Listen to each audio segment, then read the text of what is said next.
tardes a los hospitales que nos escuchan en este momento y nos ven, los hospitales básicos comunitarios de la red de telemedicina Oaxaca. Es un gusto volver a saludarles nuevamente con una sesión que iniciamos este 19 de marzo del presente año. En esta ocasión trataremos un tema bastante importante como es la migraña. La migraña sabemos que es un tipo de dolor de cabeza que puede ocurrir con síntomas como náuseas, sensibilidad a la luz y al sonido. Puede ser un dolor pulsátil o paroxístico, quiero decir brusco, que puede ser hemicraneal en un solo lado de la cabeza. Pues bien, esto hace que las personas o pacientes acudan muchas veces al médico. Pero para hablar a fondo de este tema, tenemos con nosotros al doctor Luis Porfirio Díaz San Juan Sánchez, especialista en neurocirugía y de cirugía cerebrovascular y de columna, especialidad esta de la cirugía de columna hecha en Japón. Doctor Luis Porfirio, bienvenido a Telemedicina. Es un gusto que esté con nosotros para abordar este tema tan importante. Bienvenido, doctor, y adelante. Buenas tardes, doctor Sebastián. Un gusto a todos, a toda la audiencia, y creo que nos están viendo y escuchando. Bueno, vamos a hablar de un tema, sí es común, es la consulta más solicitada desde el punto de vista neurológico, que es generalmente lo pongo yo, que en esto cefalea tensional y la migraña están muy emparentadas, estas dos, y aparte de lo común que es, también lo importante es diferenciar cuando hay algún problema importante, y puede ser un punto que nos esté haciendo una alerta para otras patologías más complejas, pues que ya sea un tratamiento quirúrgico o un tratamiento hospitalario. ¿Iniciamos? Bueno, en generalidades, pues la cefalea tensional, la migraña es un problema universal. Hay una prevalencia del 99%, es decir, que todos en alguna etapa de nuestra vida hemos sufrido de dolor de cabeza, hombres, mujeres. La edad más común, de los 20 a los 50 años, actualmente también vemos, pero actualmente es más común inclusive en niños desde los 10 años. ¿Sí? En el tipo de, que es, hay 3 mujeres por un hombre, ¿sí? Es más común en las mujeres, y es la causa más común de consulta neurológica. Que bueno, la definición, ¿qué es la migraña? La migraña es un trastorno neurológico caracterizado por sufrir crisis de cefalea, es decir, dolor de cabeza, de manera episódica y recurrente, que suele asociarse a hipersensibilidad a los estímulos externos, ya sea visuales, auditivos, olfatorios y cutáneos, y aparte de eso se asocia también a náuseas y puede haber vómito, y tiende a ser crónica. ¿Okay? Bueno, más o menos en cuanto a la patogénesis de este tipo de evento, se supone, vamos a ver desde aquí se va a decir, que hay una alteración desde el punto de vista le llaman unos cortex spread dissemination, que es la diseminación en la corteza. Hay un estímulo que ocasiona, por ejemplo, que esta situación se disipe en la corteza cerebral.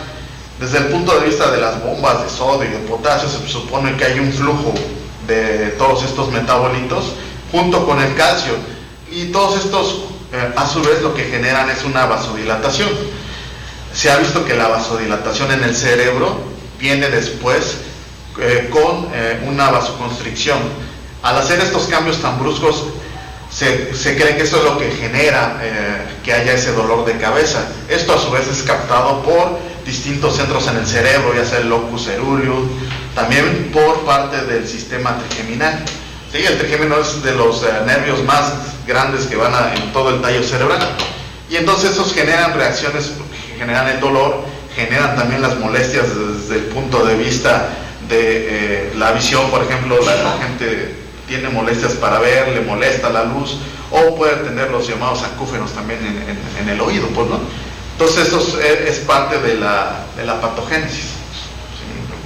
Bueno, eso nada más es para que vean los subtipos de dolor. Son muchos, pues, ¿no? Y yo mismo me los sé, pero generalmente los dividimos: los dolores primarios y los dolores secundarios. Los dolores primarios, como también, o idiopáticos, es de que se desencadena por sí mismo del cerebro, pues, ¿no? Y los secundarios generalmente son atribuidos a otras causas, por ejemplo, puede ser traumatismos, puede ser un tipo de cefalea cervical, otro tipo, por ejemplo, así debido a sustancias que gente que por ejemplo tiene antecedentes de drogadicción y la deja, pues genera cefalea, pues, ¿no?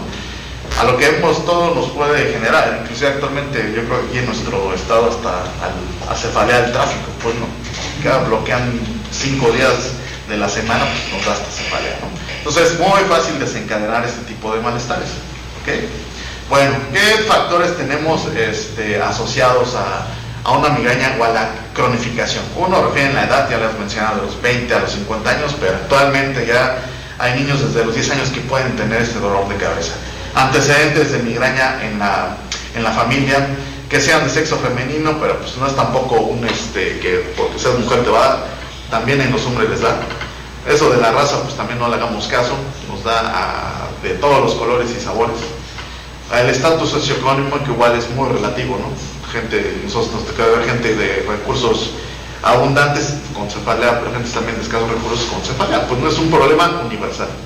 La obesidad, también se ha visto que la obesidad puede desencadenar, es un factor que puede desencadenar dolor de cabeza. Y ahorita la obesidad no solamente desencadena eso, ¿no? Hemos visto que desencadena diabetes, desencadena hipertensión. El abuso de medicación, si tomamos en exceso medicamentos que son para paliar el dolor, también pueden desencadenar.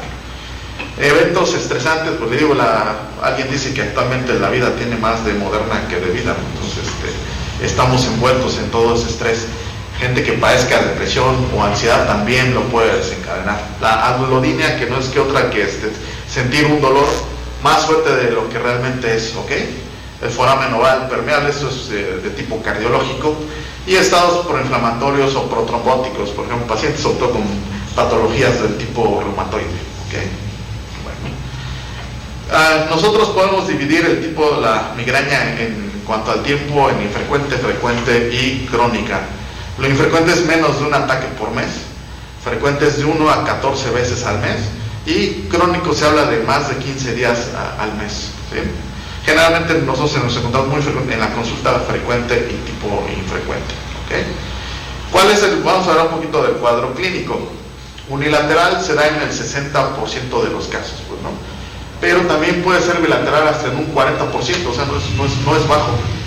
Tiende a ser pulsátil, sensación de que te aprietan la cabeza. La intensidad va de leve a moderada. Eso de la intensidad, yo mucho les digo a los pacientes, siempre hay que decirles cómo puede catalogar su dolor. 10, póngale al más alto dolor que haya tenido en su vida, 0 nada de dolor. En base a eso ustedes pueden catalogar el tipo de dolor. El dolor, como ustedes saben, también es difícil de tasar, ¿no? Porque cada quien siente el dolor de manera distinta. Si bien no se agrava con la actividad física, también es relativo, puede haber náusea, vómito y más la fotofobia y la fotofobia, ¿ok? Pero generalmente a veces podemos encontrar uno, no todos.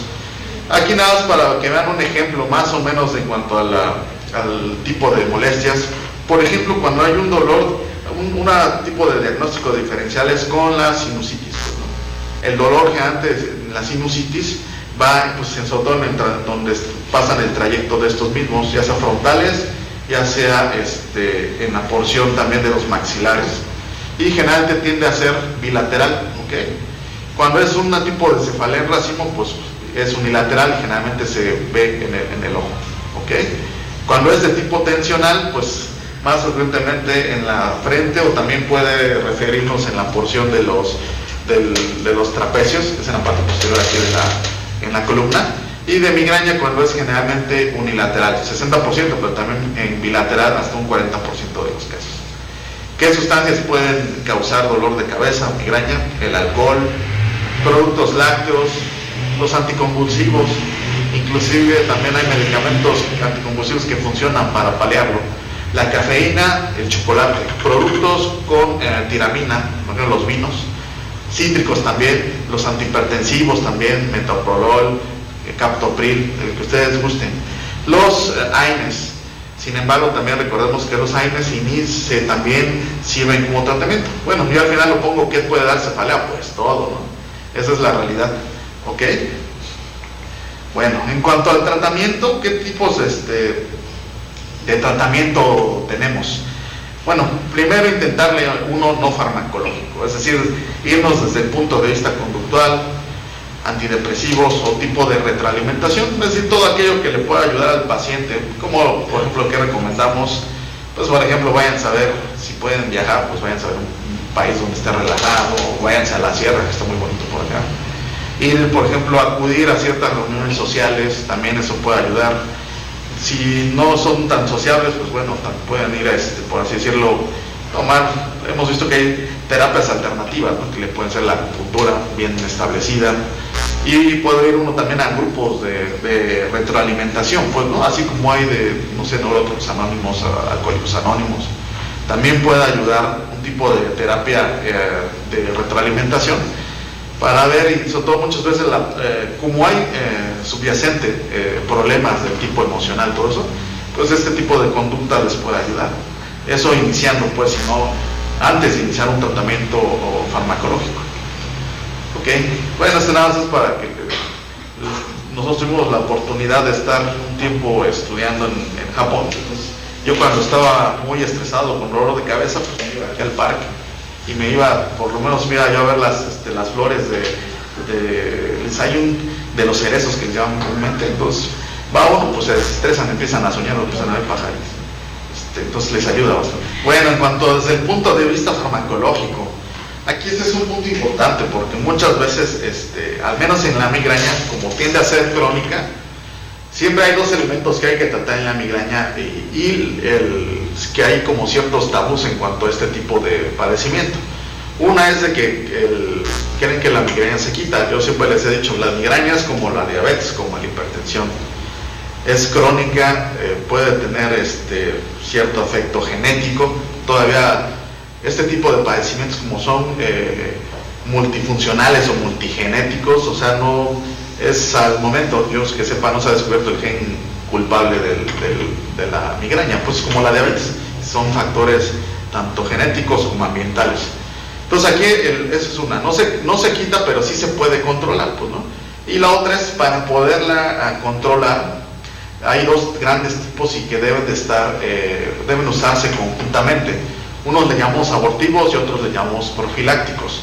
Los abortivos es aquellos igual que, por ejemplo, una vez ya tienes dolor de cabeza, te tomas, no sé, un paracetamol, que es lo más común, se te quita. El problema es que no evitas que, por ejemplo, siempre les digo a los pacientes, durante el mes, ¿qué vamos a lograr con los profilácticos? Lo que vamos a hacer es que si, no sé, en ese mes iba a tener 5 o 10 ocasiones de dolor de cabeza, lo que hace el profiláctico es que uno, supónganse, de esos 5 va a tener 1 o 2. Y aparte de eso va a ayudarle a disminuir también el número de la intensidad del dolor. Una vez ya que tenemos el dolor, pues sí tenemos que tomar abortivos. De eso me refiero nomás como un paracetamol, tenemos el naproxeno, el diclofenaco, ketorolaco y todos los AINES que ustedes quieran, pues, ¿no? Pero también es importante hablar de los profilácticos. Tenemos, ¿qué es lo que hemos visto y qué es lo que ha funcionado? Pues los antidepresivos tricíclicos, tipo amitriptilina, duloxetina, la pregabalina, antiepilépticos como topiramato, el ácido valproico, igual se ha visto que pueden funcionarnos como profilácticos, beta bloqueadores, propanolol, generalmente es el que se puede dar si tenemos un paciente con hipertensión y aunado a ello tiene migraña, pues lo podemos utilizar. Bloqueadores de los canales de calcio igual, inhibidores de la recaptura de serotonina, igual son todos medicamentos que se ha visto que bloquean cierta parte de la entrada de los metabolitos, como ya hemos hablado, como el calcio, el potasio, que tienen cierto efecto en el cerebro, ¿okay? Y ahorita vamos a ahondar un poquito más. Bueno, aquí tenemos, pueden ustedes agarrar del que quieran, desde la aspirina, por así decirlo, se ha visto, es de los AINES más viejitos, ¿no? Y todas siguen funcionando a buen costo. Tenemos el paracetamol. Ahora, también otra cosa importante, cuando dé uno medicamento para el dolor, siempre generalmente el acetaminofén pues viene de 500 miligramos. Yo lo que recomiendo y lo que recomiendan las guías en migraña tiene uno que tomarse 1 gramo al menos, por lo menos. Generalmente a veces toman 500, no le hace nada, ¿no? Entonces tomarse 1 gramo de estos medicamentos, la aspirina o el acetaminofén. Otros que tenemos que hay que usarlos con más calma es la ergotamina, por así decirlo.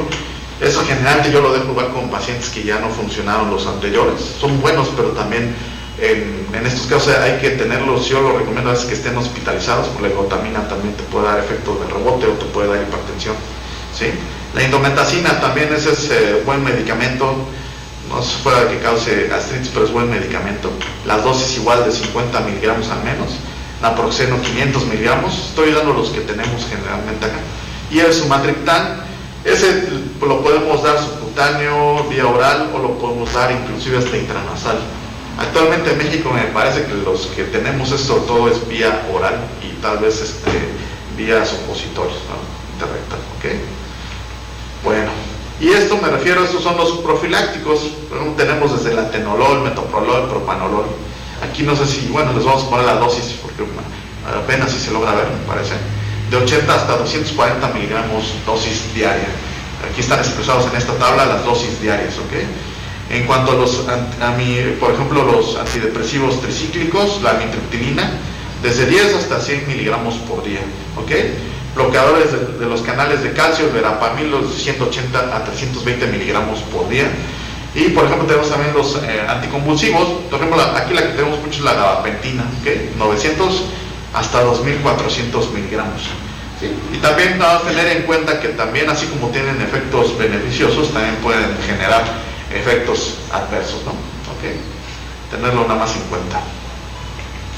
Bueno, vamos ahora a una parte importante que siempre es bueno, porque es aquí donde viene siempre, yo creo que la mayoría ya de los médicos generales o alguna otra especialidad que no sea necesariamente neurológica, pero las banderas rojas, pues, ¿no? Es ahí, y sobre todo para no confiarse. Siempre les he dicho inclusive a la gente, nosotros ya en lo personal pedimos estudios, por ejemplo, yo les pido tomografías.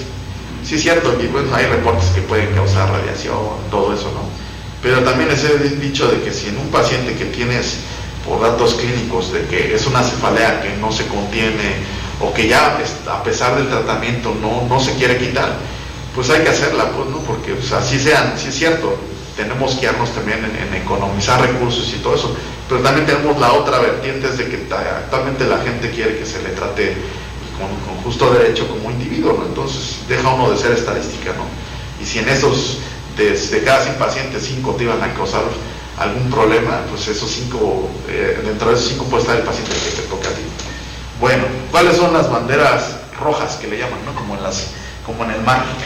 Bueno, que hay un dolor súbito, dolor de cabeza. Por ejemplo, ¿qué nos puede estar explicando? Pues, ¿y qué es lo que hay es un diagnóstico diferencial? Pues aquí sobre todo, y es muy común, la hemorragia subaracnoidea, pues, ¿no? En un paciente, por así decirlo, que tenga, no sé, 30, 40 años, hasta 60, 70 años, pues, ¿no? Que tenga un dolor de cabeza, muchos lo refieren como el peor que han sentido. Es aunado a que tenga, por ejemplo, rigidez de nuca y paciente con náuseas, con datos de deterioro neurológico, pues ahí hay que tener cuidado porque nos puede estar hablando de una patología grave, ¿ok? Pues, ¿qué es lo que hay que hacer? Pues hacer estudios de imagen, funciones lumbares, ¿ok?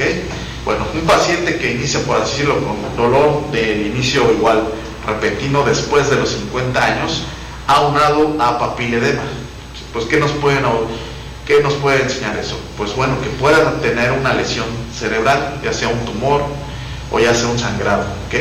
Un pseudotumor cerebral, pues eso es una patología que hay que descartarla. Una arteritis de la temporal, son raras, pero que es igual lo que hay que hacer, estudios de imagen, estudios de punción lumbar, por así decirlo. ¿Qué otra cosa es una alerta? Un dolor de cabeza que se acompañe con fiebre, con exantema, con una enfermedad sistémica, con rigidez de cuello, pues igual hay que descartar que no sea una infección, puede ser una encefalitis, meningitis, una infección sistémica o una enfermedad del colágeno inclusive.